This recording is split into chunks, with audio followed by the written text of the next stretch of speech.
Be strong.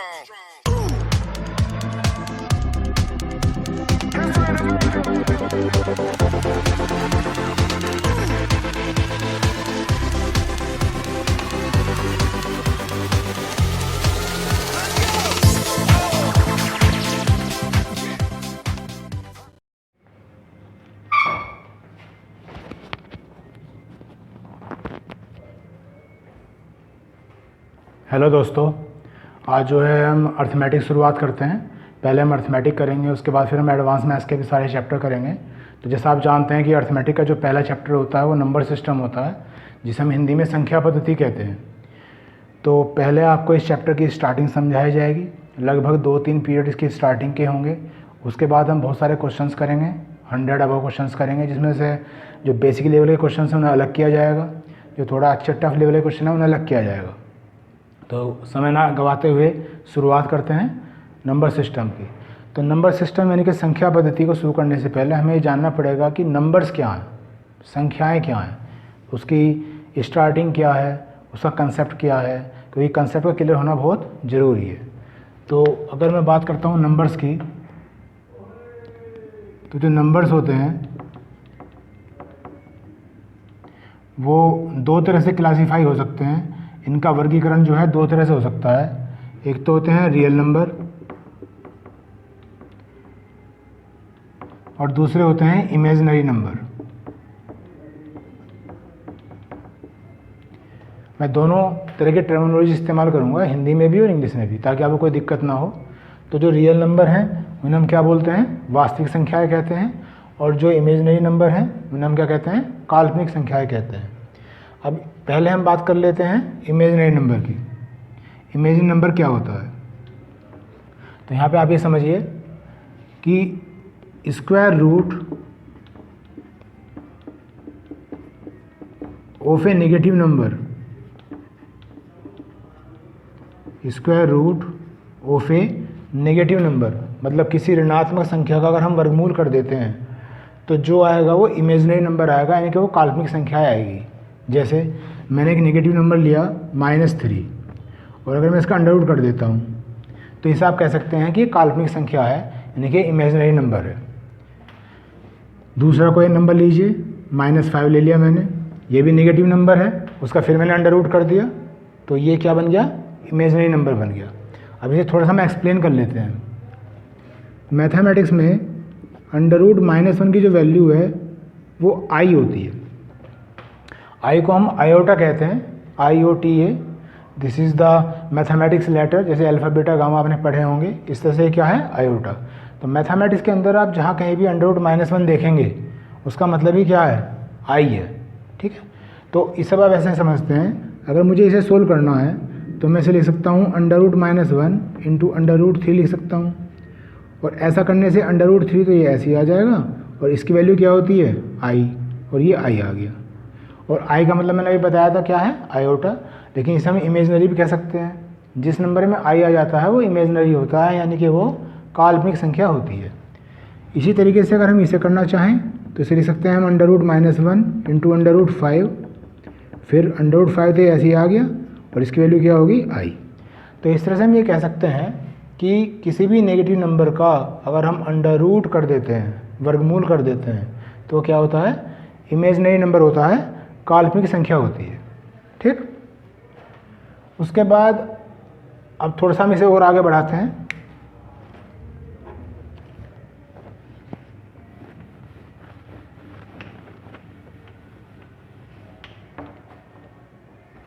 Imaginary number से आगे अब जो बनता है नेक्स्ट नंबर, वो बनता है कॉम्प्लेक्स नंबर। इसे हिंदी में कहते हैं सम्मिश्र संख्या, कॉम्प्लेक्स नंबर। तो मैथमेटिक्स में डेफिनेशन के अकॉर्डिंग ये कहा गया है कि कोई भी नंबर अगर आप a ± IB की फॉर्म में लोगे तो वो जो नंबर होगा वो कॉम्प्लेक्स नंबर कहलाएगा। ठीक, इसमें जो ये पार्ट होता है इसे कहते हैं रियल पार्ट, यानी कि वास्तविक संख्या, और ये जो b है इसे फिर हम कहते हैं इमेजिनरी पार्ट, यानी कि काल्पनिक संख्या। क्योंकि इसके साथ क्या आ रहा है, आई आ रहा है, तो इसे हम क्या बोलेंगे, इमेजिनरी बोलेंगे, और इसके साथ आई नहीं है तो इसे हम क्या बोलेंगे, रियल पार्ट। तो हम यहाँ ये बात समझ सकते हैं, ये बात हम कह सकते हैं कि जो कॉम्प्लेक्स नंबर होता है, जो सम्मिश्र संख्या होती है, वो रियल पार्ट और इमेजिनरी पार्ट दोनों को मिला के बनता है। और जो नंबर इस फॉर्म में रहेगा उसे हम क्या कह देते हैं, कॉम्प्लेक्स नंबर कह देते हैं। फॉर एग्जाम्पल अगर हम लें तो मैंने लिखा 2 + 3i, 2 - 3i, 5 + 4i।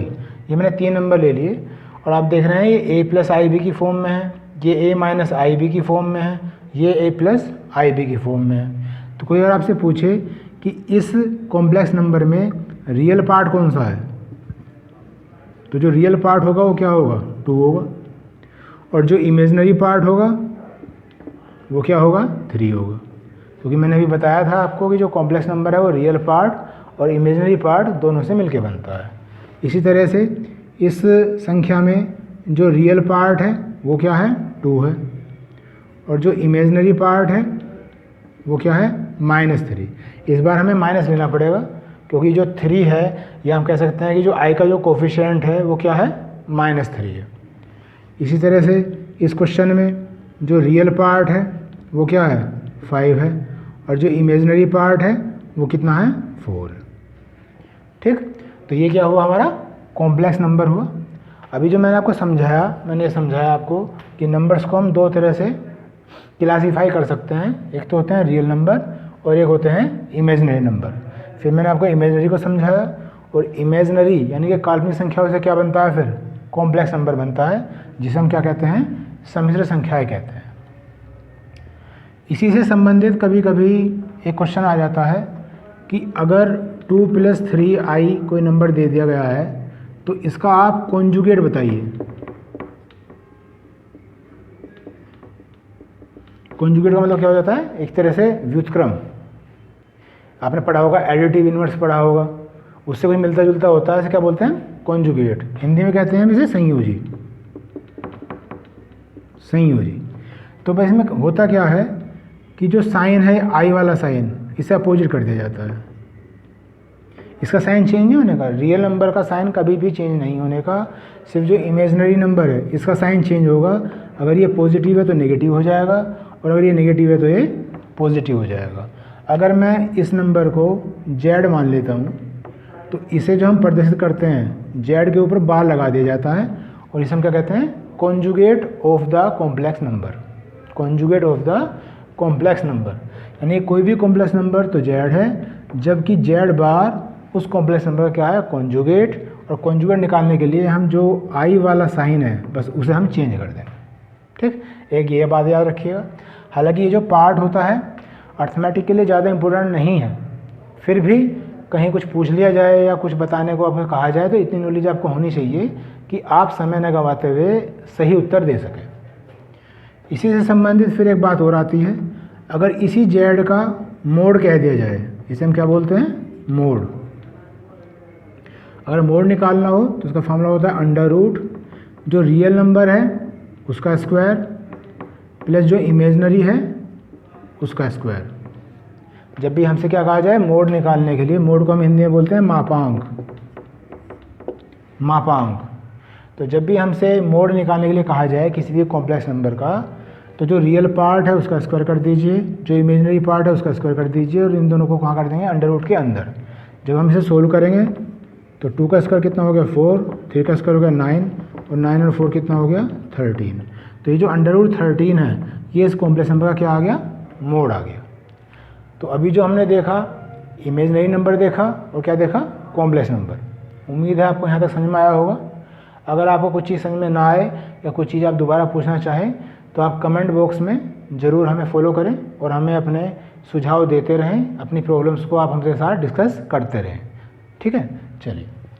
तो अभी हमने बात सीख ली, अब हम क्या करेंगे, रियल नंबर को देखेंगे।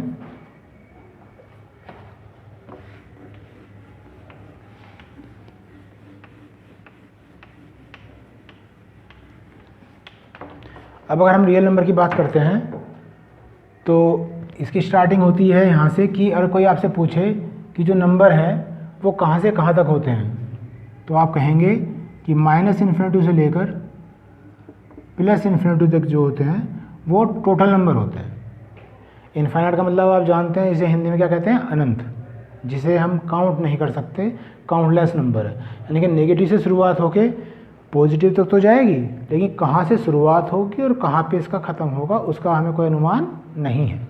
तो कोई आपसे पूछे कि रियल नंबर कहाँ से कहाँ तक होते हैं, तो आप कहेंगे कि माइनस इनफाइनाइट से लेके प्लस इनफाइनाइट तक नंबर होते हैं। तो इसके बीच में कहीं ना कहीं एक नंबर जीरो भी होता होगा, क्योंकि जीरो से इधर क्या होते हैं, नेगेटिव नंबर होते हैं, और जीरो से इधर क्या होते हैं, पॉजिटिव नंबर होते हैं। यानी कि ये नेगेटिव हो गए यहाँ से यहाँ तक, और ये यहाँ से यहाँ तक क्या हो गए, पॉजिटिव नंबर हो गए। ये सारे के सारे क्या हैं, रियल नंबर्स हैं। रियल नंबर यानी कि वास्तविक संख्या है। इसमें आप कोई भी नंबर ले लीजिए, मैंने सपोज -2 ले लिया, -5 ले लिया, +6 ले लिया, -7 ले लिया, ये सारे के सारे क्या हैं, रियल नंबर्स हैं। अगर हम इनके बीच की भी बात करें, जैसे सपोज ये 0 था तो यहाँ कहीं 1 होगा, यहाँ कहीं 2 होगा, तो इसके बीच में मान लें मैं लिखा 1.54, तो ये भी कुछ और नहीं है, ये भी रियल नंबर ही होगा। बस फ़र्क इतना है कि ये तो इंटीजर थे, यानी कि पूर्णांक थे, और इसमें इंटीजर भी है और डेसिमल पार्ट भी है। ये पार्ट कौन सा कहलाएगा, डेसिमल पार्ट कहलाएगा, और ये पार्ट कौन सा होगा, इंटीजर पार्ट, यानी कि पूर्णांक, पूर्ण अंक, जबकि ये क्या है, दशमलव। ये सारे क्या हैं, इंटीजर हैं, क्योंकि इनमें कोई भी दशमलव नहीं है, ये सारे पूर्णांक हैं, नेगेटिव पॉजिटिव। तो अभी हमने समझा कि रियल नंबर क्या होता है। इसी के बिहाफ पे अगर आपसे कोई पूछे कि रियल नंबर को कितने भागों में बांटा जा सकता है, तो रियल नंबर को यानी कि वास्तविक संख्या को भी 2 भागों में बांटा जा सकता है। जैसे मैंने भी आपको समझाया, एक पार्ट तो होता है इंटीजर और दूसरा पार्ट क्या होता है, डेसिमल। इंटीजर को हिंदी में बोला जाता है पूर्णांक और डेसिमल को बोला जाता है दशमलव। ठीक, तो रियल नंबर यानी कि वास्तविक संख्या के भी 2 भाग होते हैं, नंबर 1 होता है पूर्णांक और नंबर 2 होता है दशमलव। अब हम पहले इन्हें समझेंगे। नंबर्स मैंने आपको बताए थे, एक रियल नंबर होता है, एक इमेजिनरी नंबर होता है। फिर मैंने इमेजिनरी समझाया आपको, इमेजिनरी से क्या बना था, कॉम्प्लेक्स नंबर बना था, वो मैंने आपको समझाया। फिर मैंने बताया आपको कि रियल नंबर क्या होते हैं, वास्तविक संख्याएँ क्या होती हैं, ये आपको समझाई गई। फिर रियल नंबर के भी 2 भाग हो सकते हैं, नंबर 1 इंटीजर और नंबर 2 डेसिमल। अब हम इन्हें समझेंगे। तो इससे पहले हम क्या समझते हैं, डेसिमल वाला पार्ट समझते हैं पहले। तो मैं ये मिटो रहा हूँ और अब डेसिमल वाला पार्ट देखेंगे।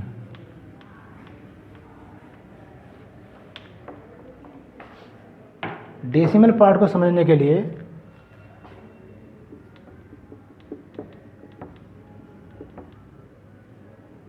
ये आप जानते ही हैं कि डेसिमल को कहते हैं, दशमलव कहते हैं।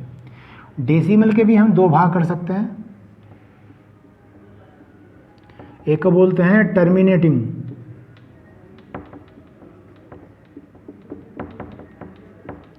टर्मिनेटिंग डेसिमल,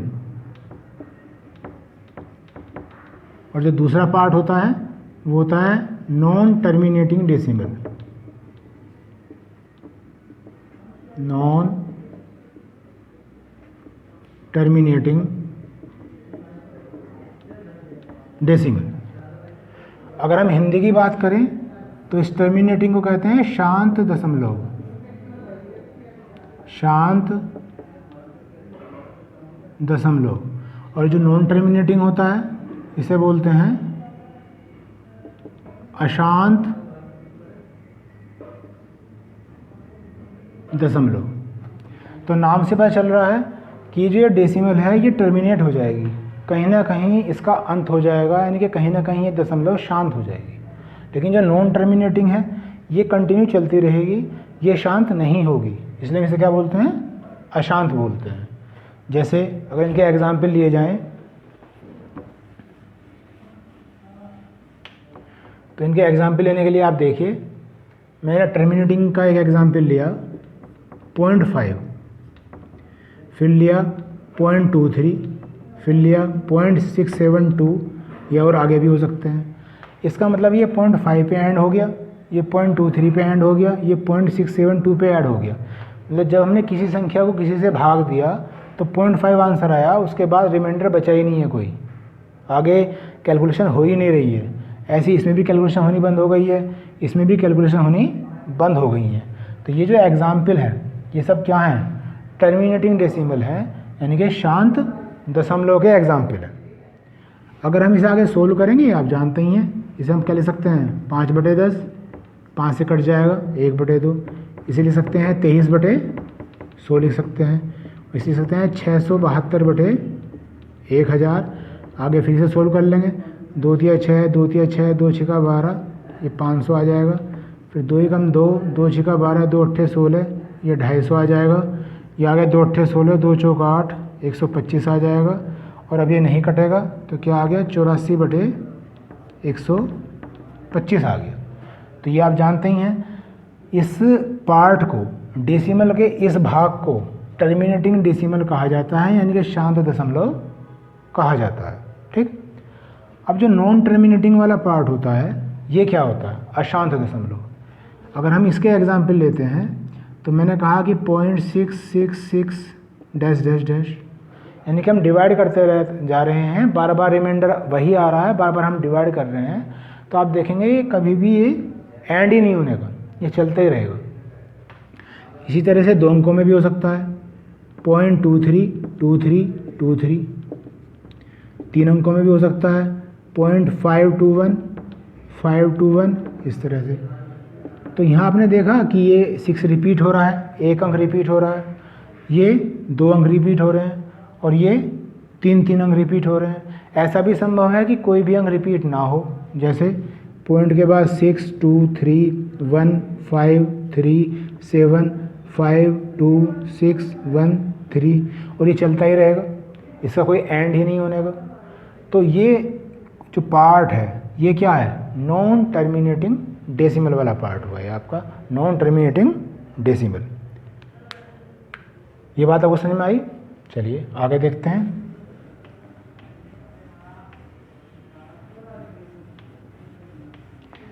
अब ये जो नॉन टर्मिनेटिंग डेसिमल पार्ट है, अगर हम इसे सोल्व करें तो जो अंक बार बार रिपीट होता है उसे उसके ऊपर बार लगा दिया जाता है, या इसे डॉट लगा के भी प्रदर्शित कर सकते हैं।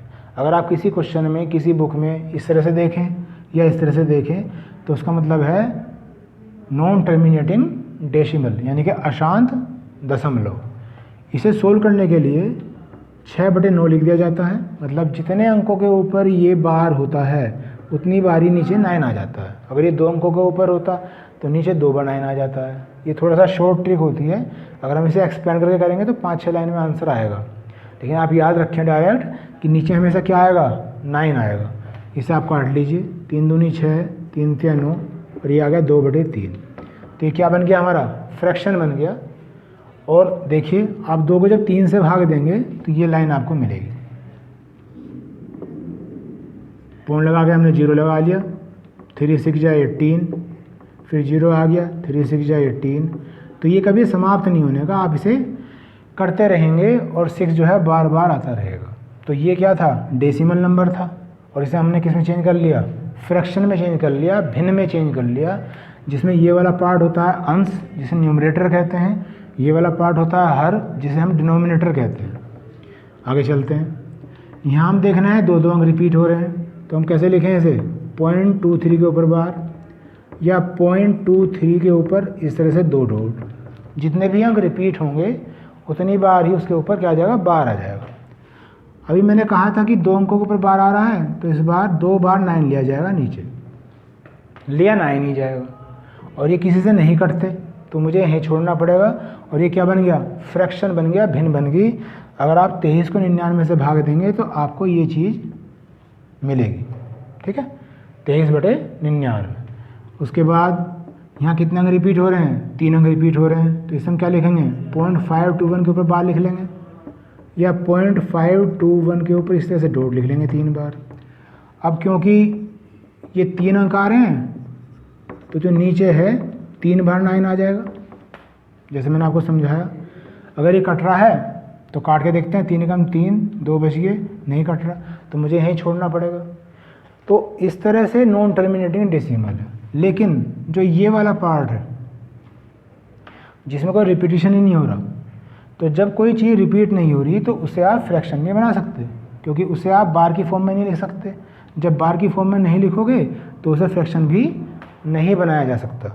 तो यहाँ हमने क्या देखा, हमने देखा कि जो डेसिमल है वो दो तरह का होता है, एक तो टर्मिनेटिंग और एक नॉन टर्मिनेटिंग, एक शांत और एक अशांत। तो जो शांत दशमलव थी उसे भी हमने फ्रैक्शन में चेंज कर लिया था, और जो अशांत दशमलव है उसमें जो नंबर रिपीट हो रहे हैं वो तो फ्रैक्शन में चेंज हो जाएंगे, लेकिन जो नंबर रिपीट नहीं होने के वो फ्रैक्शन में चेंज नहीं होंगे। ठीक, तो ये हमने क्या समझा, डेसिमल वाला पार्ट समझा। ठीक, इस वीडियो को अगर आपको लग रहा है कि मुझे कम समझ में आ रहा है तो आप बार बार देख सकते हैं, तो वो चीज़ आपको क्लियर हो जाएगी। और बाकी मैं कह ही चुका हूँ, कोई भी दिक्कत आए आप हमें कमेंट कीजिए और हम उसे तुरंत रेस्पॉन्स देने की कोशिश करेंगे। चलिए आगे चलते हैं।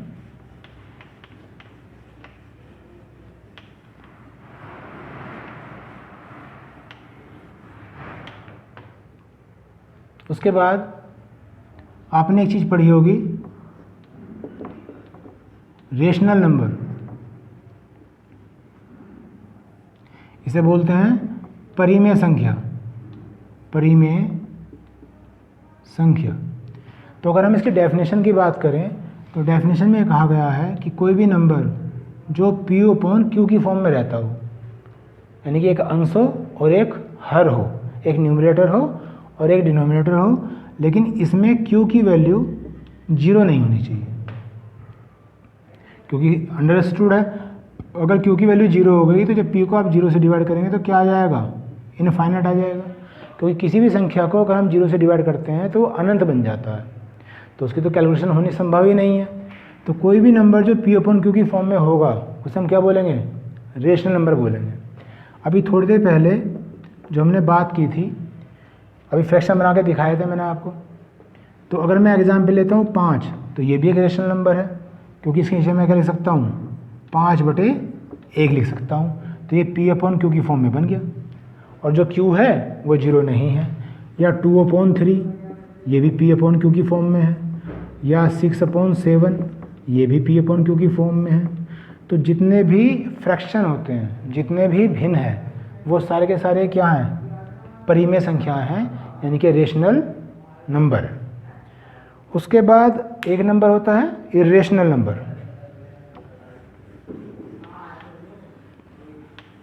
इर्रेशनल नंबर, इर्रेशनल नंबर समझते हैं, अपरिमेय संख्या, इर्रेशनल नंबर जो परिमेय ना हो। तो पहले हम समझते हैं कि इर्रेशनल नंबर क्या होता है। अभी थोड़ी देर पहले जब मैं आपको डेसिमल वाला पार्ट पढ़ा रहा था, तो डेसिमल वाले पार्ट में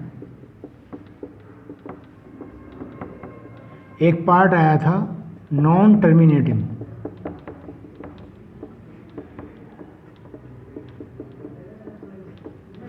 यानी कि अशांत दशमलव।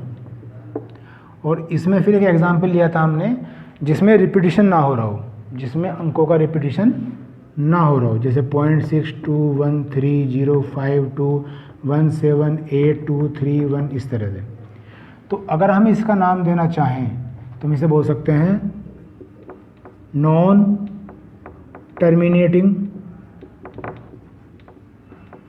और नॉन रिपीटिंग बोल सकते हैं, कि ना तो ये शांति हो रहा है कहीं और ना ही इसमें कोई नंबर रिपीट हो रहे हैं। बस ये जो ये नंबर होता है नॉन टर्मिनेटिंग नॉन रिपीटिंग, यानी कि ये, इसे ही हम क्या बोलते हैं, इर्रेशनल नंबर बोलते हैं।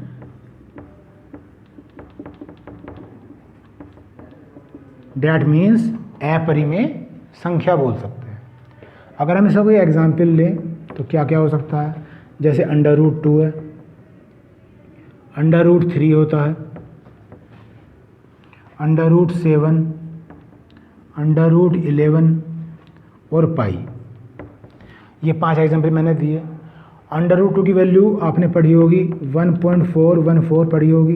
जब हम क्वेश्चन करते हैं √2 कहीं आ जाता है तो कैलकुलेशन करने के लिए 1.414 रख लिया जाता है। √3 की वैल्यू पढ़ी होगी आपने 1.732 होती है। इस तरह से √7 की होती है और इस तरह से √11 की होती है। पाई की वैल्यू पढ़ी होगी आपने 22/7 होती है। तो ये जितने भी वैल्यूज़ होती हैं ये सब इनके क्या हैं, लगभग मान हैं, अप्रोक्स वैल्यू है। अगर आप √2 को निकालेंगे तो उसका कहीं भी अंत नहीं होने वाला। यहाँ तो दिखाई दे रहा है 1.414 कि भाई यहाँ तो छोटे छोटे रिपीट हो रहा है, ऐसा नहीं है। जब आप ये सोल्व करोगे ये तो लगभग वैल्यू ले रखी है, ये नॉन टर्मिनेटिंग और नॉन रिपीटिंग आएगा, ये भी नॉन टर्मिनेटिंग और नॉन रिपीटिंग आएगा, ये भी है ये भी है। अब कोई स्टूडेंट यहाँ ये कह सकता है कि जी पाई की वैल्यू तो 22/7 है, ये तो फ्रैक्शन है, और जब ये फ्रैक्शन है यानी कि भिन्न है तो ये तो अपरिमेय में क्यों आ रहा है, ये तो परिमेय यानी कि रेशनल में आना चाहिए, क्योंकि ये तो P/Q की फॉर्म में है। तो माय डियर स्टूडेंट यहाँ भी वही बात है, ये भी जो वैल्यू ली जाती है पाई का मान जो लिया जाता है लगभग मान ही लिया जाता है कैलकुलेशन करने के लिए। आपने देखा होगा मेंसुरेशन में 7 से कट जाता है 14, 154, वो ऑटोमेटिक फिगर ऐसी आती है कि वो 7 से कटे, लेकिन ये मान भी लगभग है। अगर आप इसका एग्जैक्ट मान लोगे तो 3.14 चलता ही रहेगा,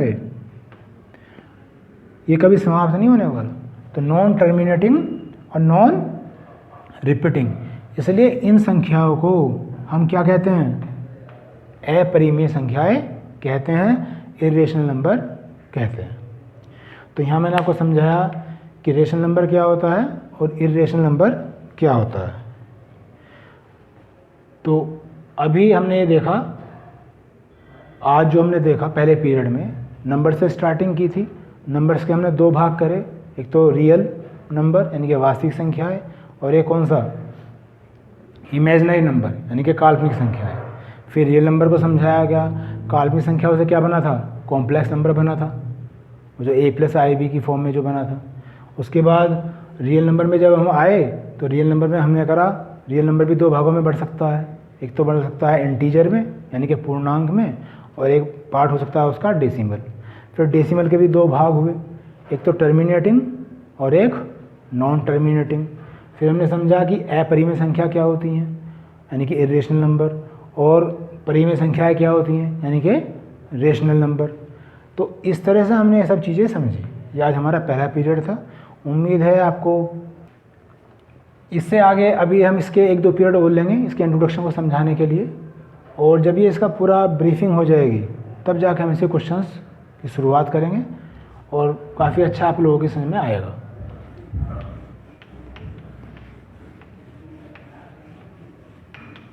अब इसका जो नेक्स्ट पीरियड होगा यानी कि जो सेकंड क्लास होगी उसमें हम अभी थोड़ा सा और इसे एक्सप्लेन करेंगे कि इसमें क्या कमी रह गई क्या नहीं, और बहुत सी अच्छी चीज़ें हैं जो आपको समझाई जाएंगी। और जैसे कि आप जानते हैं कि जो वेबसाइट है वो एग्जीक्यूटिव मेकर्स के नाम से है, www.executivemakers.com। तो वहाँ पे सैकड़ों हज़ारों की संख्या में फ्री ऑफ कॉस्ट बुक्स हैं, आप कोई भी बुक एक्सेस कर सकते हो, पढ़ सकते हो, उसे कोई चार्जेज नहीं है, कुछ नहीं है, और आप जितने मन चाहे क्वेश्चन कर सकते हो। प्रत्येक सब्जेक्ट के mathematics, reasoning, GS, Hindi, English, whatever जो भी आपको अच्छा लगे उससे आप प्लेटफॉर्म को इस्तेमाल करके अपनी ह्यूज प्रैक्टिस कर सकते हैं। बाकी आने वाले टाइम में आगे आपको असाइनमेंट भी दूंगा, वो सब असाइनमेंट भी आपको करवाए जाएंगे। चलिए thank you very much.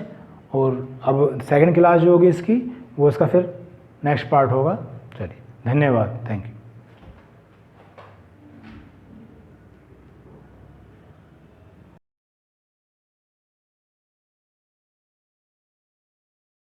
Strong.